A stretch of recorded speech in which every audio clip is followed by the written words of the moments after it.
Hello, કેમ છો? નમસ્તે, મારું નામ છે Kalpesh Chauhan. Welcome to my YouTube channel. તો આજે આપણે શરૂ છે લીંબુ ઉતારવાના. અત્યારે લીંબુના ભાવ સારા છે. તો આપણે આવ્યા છે આપણા નેહુબેન, માસી અને મમ્મી તો જેને સા લઈને આવ્યા છે અત્યારે. તો કે હું ઘડીક ઉતારવું એ ચારો રહ્યા. અને આપણા પપ્પાએ જોડ્યા છે આજે. તો મારે નેહુબેન લઈ આવ્યા હતા જલેબી. નેહુબેન શું કહેવાય, લગ્ન નેહુબેન લગ્ન ગાળામાં જ છે કા. તો નેહુબેને બહુ લગ્ન કર્યા કે આપણે કીધું હવે કામ કરો, હવે લગ્ન ન કરાય. તો માસીને બી આવ્યા છે લીંબુ ઉતારવા. તો આગળ બ્લોગમાં બન્યા રહીજો. આજ કરીશું મોજ મસ્તીને, મજા આવશે. 1 વાગી ગયો છે ને આપણે 1 વાગ્યા સુધી વાડીમાં કામ કરતા હતા.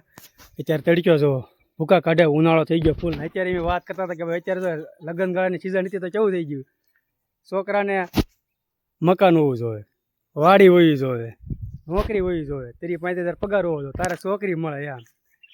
આવું છે ભાઈ અત્યારે. છોકરીને ભલે કક્કોય ન આવડતો હોય, જોવે બધું એ લોકોને. તો અત્યારે આપણે જમવાનો ટાઈમ થઈ ગયો છે. જઈ જઈ કરીએ આપણે માસા આવી ગયા છે જમવા. હેલો માહા. હવે જમવાનું છે. નેહુબેન લેવા છે જલેબી લેવા છે. ઠંડી ઠંડી સાઈઝ છે, થેપલા છે, શાક છે, રીંગણાનું શાક છે, ઘણું છે. જો આપણે લીંબુ એટલા ઉતાર્યા છે અને અડધો ભાગ બાકી છે. આજ બપોરે આજ સાંજે ઉતરી જશે. જોઈશું કેટલા થાય છે ને શું ભાવ આવે છે. ઓલી વખતે 80 રૂપિયા આવ્યા હતા. આ વખતે જોઈએ બજાર સડી શકે ઉતરી છે. હમણાં જાણ્યું નથી આપણે, એટલે ગેડમાં લઈને જવું ત્યારે ત્યાં જ જાણી જોઈશું. તો જમી લઈ, આગળ બ્લોગમાં બન્યા રહીજો. હા, જમવા ગયા છે. હલો નેહુબેન, કાંઈ શું છે નેહુબેન? રીંગણાનું શાક છે, ઠંડી ઠંડી સાઈસ લાવો ભાઈ પહેલાં. હા માસી, ભૂખ લાગી તમને? ભૂખ તો લાગે જ ને ભાઈ. હમણાં આપણા માસી છે ને લગ્ન ગાળાનું બહુ ખાધું, પાવભાજી, ગુલાબ જાંબુ. એમાં એવા રોટલા તો માસીને છે. મહા તમને ભાવશે રોટલા? એને એવું બેન રોટલા થોડા ભાવે, કારણ કે હમણાં એને લગ્ન ગાળામાં 10-15 દિવસ એક થાય લગ્ન. ચાલો બધા ગાજર ખાવા. જો આપણે નેહુબેન ગાજર લઈને આવ્યા છે. સામે છે ગાજર છે, પછી છે મૂળા, પછી છે મેથી, વચ્ચે છે લસણ અને આ સાઈડ છે સોળી. એટલી વસ્તુ છે આપણે નાનું એવું બધું એટલામાં બધું કર્યું હતું. બધું જાહેર છે. અને આપણે લીંબુમાં છે એલોવેરા છે, બતાવું તમને આગળ. એટલામાં કેટલા બધા એલોવેરા થઈ ગઈ છે, લાગત છે. અને એલોવેરાનો એક ફાયદો તમને કહું, એલોવેરા પીવાયથી, ચોપડવાની વાત અલગ છે, તો ચોપડતા બધા કે પીવાનું, પણ એલોવેરા પીવાયથી બહુ બધો ફાયદો થાય. એક તો તમને આખા શરીરે ખંજવાળ આવતી હોય તો ખંજવાળ મટે, પ્લસ તમારી સ્કિનમાં શું કે ફોડક્યું થઈ ગયું હોય, એવું થતું હોય તો એલોવેરા પીવાનું. 2-5 દિવસ નહીં, 1 મહિના ઉપર પીશો પછી એની અસર થશે અને બહુ મસ્તનો ફાયદો છે. આપણે તો ટ્રાય કરેલી છે. મારો ફ્રેન્ડ હતો, એને મને સજેશન કર્યું હતું કે ભાઈ એલોવેરા પીજે, અને આવી રીતે પ્રોબ્લેમ હોય તો. આપણે વચ્ચે 2-3 વર્ષ પહેલાં જ ફોડક્યું થઈ ગયું હતું બહુ, ઉનાળામાં જ તે ગરમીને કારણે. અને આપણે પીધું હતું તો નહીં, પછી અસર થઈ ને પછી મારા એક ફ્રેન્ડને ખંજવાળ શરીર આવતી હતી. મેં એને કીધું એલોવેરા પી, સારું થઈ જાય છે. અને હાસું પણ એ વાત ખોટી નથી, હાસું સારું થઈ જ ગયું હતું.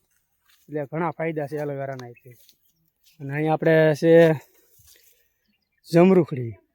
તો જો એમાં ફૂલ આવવાની શરૂઆત થઈ ગઈ છે. 1-2 જમરૂખડી છે, બાકી જો કાંઈ નહીં. અહીંયા છે આમાં આ તો વાઢી નાખ્યું હતું, બીજી વખત પાછું કોળ્યું છે. આમાં તુર પણ આવવા મળી છે હવે. તો બીજી વખત ફાયદામાં છે આપણે. એકવાર તો વાઢીને બીજી વાર થઈ ગયું. અને આપણે જાહેરમાં પણ એમ છે, એકવાર આ બધા વ્લોગ જોતા હોય તો આ જાહેર વાઢી લીધેલી હતી, ફરી વાર પાછી ખાતરને બધું નાખીને પાછી બીજી વખત થઈ જશે. એટલે 1 ને 1 વાડીમાં 2 વાર થાય તો ખર્ચા ઓછા થાય એમ.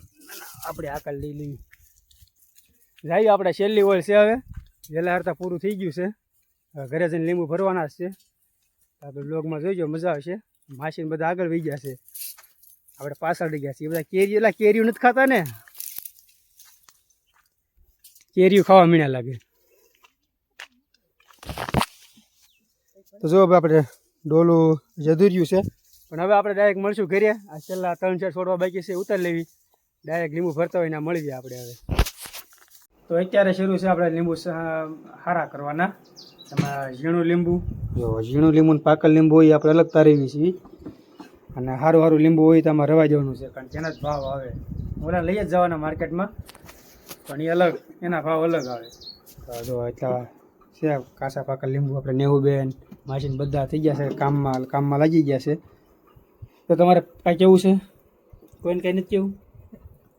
કોઈને કાંઈ નથી કેવું, દાંત જ કાઢે હે. પેલા કોઈને કાંઈ બોલવું ના, પેલા કામ કરી નાખ્યું. બે ભર્યા છે, 4 ગાડી થઈ છે ને સલાખા લેવા ગયા છે અંદર. તો 4 ને 5 6 7 ગાડી જેવા લીંબુ થશે.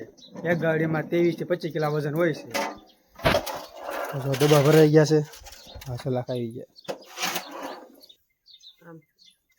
તો થઈ ગયા છીએ આપણે ફ્રી. આપણે માસા આવી ગયા છે. તો માસી નેહુબેન આપણા ચા બનાવે છે. ચા પીને બધા થઈ ગયા છૂટા. તો આજે તો એટલું કાં આજ તો હાવ થાકી ગયા છીએ. નેહુબેન ચા બનાવી નાખી તો ચા પી નાખી. ને જો સુરેશ દાદા કેવા લાલ સમ થઈ ગયા છે. માસી જોવું હોય તો હાલો, આવો આ બાજુ આવો. આમ જો લાલ થઈ ગયા. જો આ કોણ બોલ્યું? અય ખજૂરીમાં જ જડેલી. જો આ છે અમારે જો હંતાઈ ગયા, ખજૂરીના નેરામાં જ જડેલી છે એવું કહે છે. અને મમ્મી તો એમ કહે છે કે આ ખજૂરી નેરામાં જ જડી. જો હંતાઈ ગઈ ઉપર. નીચે ઉતર તને મેં કેવું. જો અત્યારે ધાબા પર આવ્યા છીએ. અત્યારનું વાતાવરણ આજ તો આખો દિવસ નહીં, બપોર પછી વાદળા એટલા થઈ ગયા, વરસાદ આવી જાય એવું વાતાવરણ થઈ ગયું હતું. મસ્ત વાતાવરણ છે અત્યારે. તો થોડી વાર અહીં બેસીએ, ચા બને ત્યાં સુધી. ચા પીને હવે જવું છે નાવા, ફ્રેશ થવા. તો આપણે અહીંયા કરીએ બ્લોગનો એન્ડ. જો મજા આવી હોય તો કોમેન્ટ જરૂરથી કરજો. લે જો કેરી થઈ ગઈ આપણે, કેટલી મોટી થઈ ગઈ જો. અરે વાહ, આજ અમારા નેવિયા બેન ઘણા ટાઈમ પછી આવ્યા. કા નેવિયા ઘણા ટાઈમ પછી, એટલે હમણાં આવી જ ને અમારે નેવિયા બેન. નેવિયા બેન કોઈ વ્લોગમાં નથી આવ્યા. ફર્સ્ટ ટાઈમ નેવિયા બેન આપણે વ્લોગમાં આવ્યા છે.